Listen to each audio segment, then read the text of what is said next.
24 hours, 7 days a week. You can find your favorite program, Law and You, only on Pinnacle TV. On the issue of the waste management judgment, the board, the Court of Appeal proceedings, and then the very obnoxious activities of waste managers, which in recent times I believe has seen some form of rearing of his ugly head again. So I'm happy for us to engage in a discussion, in a conversation on it, so that we can know how to tackle them whenever they rear their ugly heads. I use the word ugly with advisement. I don't use the word monstrous, because I used to think that all waste managers, government appointed waste managers, were monsters. I never knew that they were actually human beings until the waste management judgment brought them out of their hiding places and their holes, because of the barbarism, the inhumaneness, and the wickedness of their activities, where they will not collect waste, but they will expect money. So now I see that they are human beings, but that they are ugly human beings. The journey is still on. As many of you know, what happened was that the Court of Appeal fixed a date for the hearing of their motion for stay of execution of the judgment. It was confirmed to us by text message about 3 weeks before the date of the hearing. Unfortunately, we did not read that particular text message. There was no follow-up call. There was no notification of hearing. The next thing I heard was that the judgment had been stayed. So I rushed to Court of Appeal. And they said, we sent you a text message on so day. I brought out my phone. We traced it back. Like 3 weeks. They said, see, I'm now. We have since filed a motion, not only for the stay to be set aside, but for the whole of their appeal to be struck out and dismissed. So they have filed their process, their brief of argument. We have filed our own brief of argument, and it's adjourned to sometime in September, when the court will resume from vacation for the hearing of the appeal. So we are very hopeful. The issues are still quite clear as to whether or not, as between the state and the local government, who has the power to evacuate waste, to run waste management. So that is the issue, and we feel it's a constitutional matter. The Constitution is clear about it, unless, of course, there is another interpretation, which I don't know. But looking at the law as it is, nobody can escape the obvious, the literal provision of the Constitution. It says functions of local government, parks, waste management, burial grounds, advertising, motor parks, abattoirs, slaughterhouses. They are all for local government. But we always look for opportunity to be able to challenge such laws.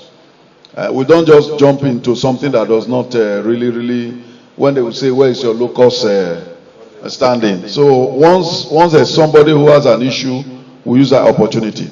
So that is where we are as per the Court of Appeal decision. But there are two issues that arise from the fact that the Court of Appeal stayed the enforcement, the execution of the judgment. The Court of Appeal did not set aside the judgment. That's number 1 point. The judgment remains valid and binding. The only thing is that it says do not enforce it. We were enforcing it.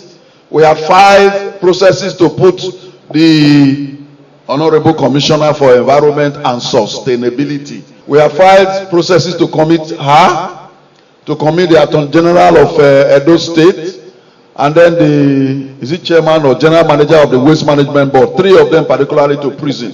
And we have served them. So they were looking at having to come and convince court why they should not go to prison before the Court of Appeal said stay the execution of the judgment.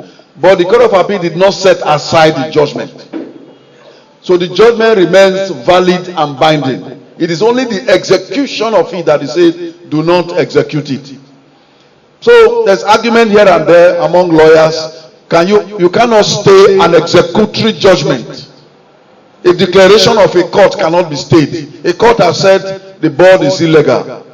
So on the one hand, you cannot stay it. On the other hand, the other people say, no, since it stayed the execution of the judgment, we can continue to enforce. So we also encourage all comrades and all lawyers to meet them at the point of their needs. Anybody who gets served with a court violation notice, you challenge the violation notice immediately.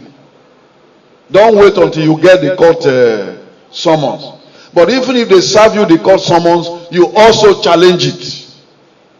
Because all their activities are against the law. And I've taken this up with magistrates at every forum. Hopefully within the next couple of weeks, we will increase the tempo. Number one, you cannot go and arrest somebody merely on the basis of a violation notice and haul the person to court for not paying for waste management or for evacuation of waste. That is not the law. The law requires that the waste manager has to come and establish by documents how many times did he go there to evacuate waste. He must show proof of evacuation of what? Of waste. It is not enough to have a bill. He failed to pay the bill. You must state how many times you evacuated waste. Because what we find is that they don't evacuate waste. So we have taken it up with many magistrates that it is wrong, it is illegal, it's unconstitutional. It's against the administration of criminal justice law for you to merely arraign somebody on the basis of a charge. You must put your deposition on oath or witness statement on oath. You must add all the documents you intend to rely on. You must serve it on the person you are bringing to the mobile court. Yes, you must put all of these documents together. And if you look at the body of laws, the body of criminal laws that we have, you find out that all they are doing is illegal. So when it is challenged, I'm not sure how to say it. Let me put it this way. They look for people who will not challenge their activities. They look for the vulnerable, the poor, the weak, the defenseless. So all comrades must be armed with knowledge. Anybody served with a violation notice, immediately you can object to it. You can file immediate objection to it. But our insistence is on the rule of law. Brings us to certain also parts of these mobile court things which they are using. We will in a way be advocating to government through the judicial arm of government to stop the activities of mobile courts. Yes.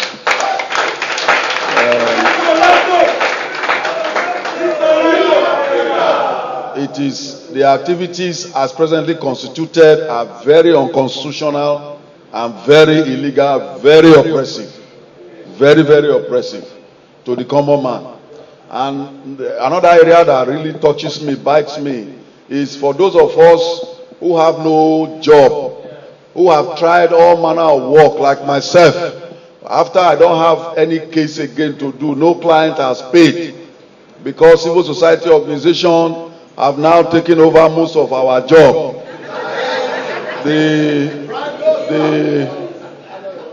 It's not only you, even the pastors. When people have cases, they tell them, leave it. We lawyer shop. God bless the pastors.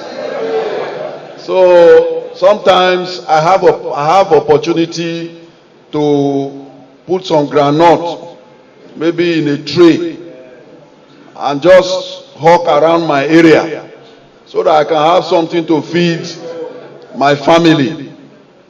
Sometimes I hawk groundnut, Sometimes if mango is in, I hope mango.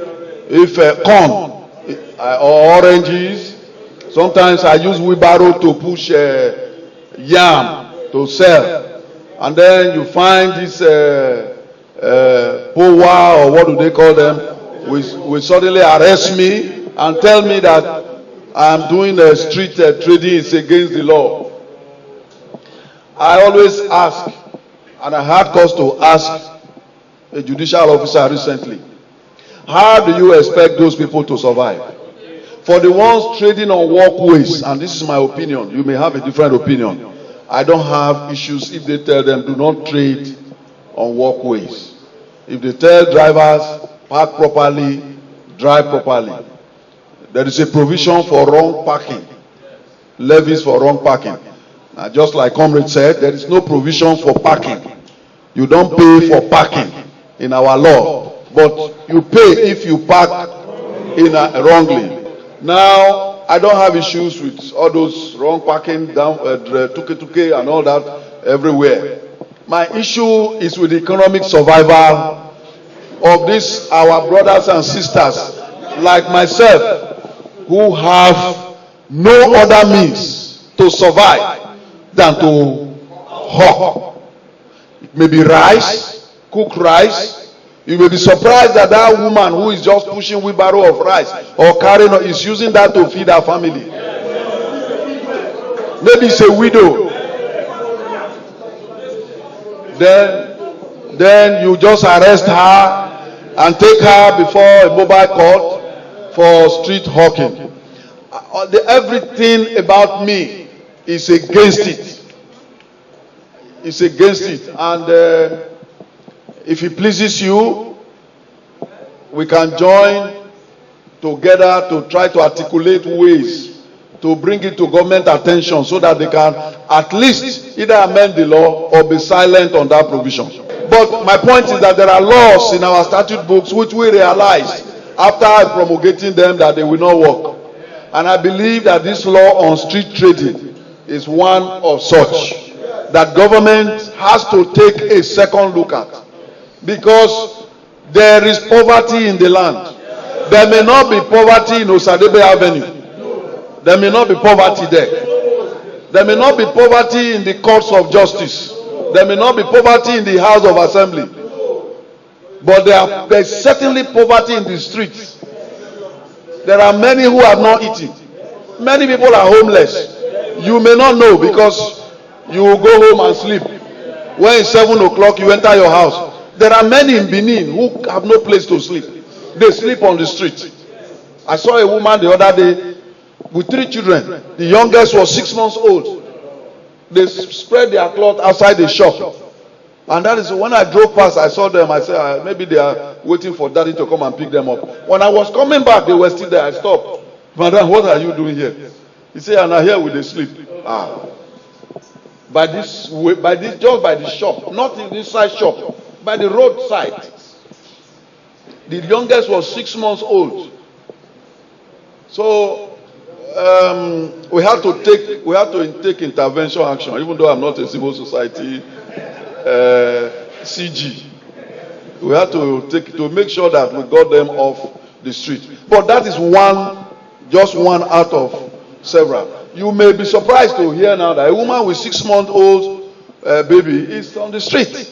So if a woman like that now begins to manage to sell something to feed these children, you will arrest her and put her in prison, not knowing that she has 2 children who are waiting for her somewhere to come back. So it's very painful for me. When a judicial officer asks me in London, where you have been, do people hawk there? Why should they hawk here? And I had to explain to her that people do not hawk in London. Few people do. When the police meet them, they ask them, please move ahead. Please, can you move on? It's only when you resist, you refuse to go, they can arrest you. That is number one. But these are just a few people that do that. The majority of the people, every week government pays you for being unemployed. So, but our own need is for the very survival of our people. And government should be seen to be helping those who are hawking and not to penalize them. 24 hours, 7 days a week.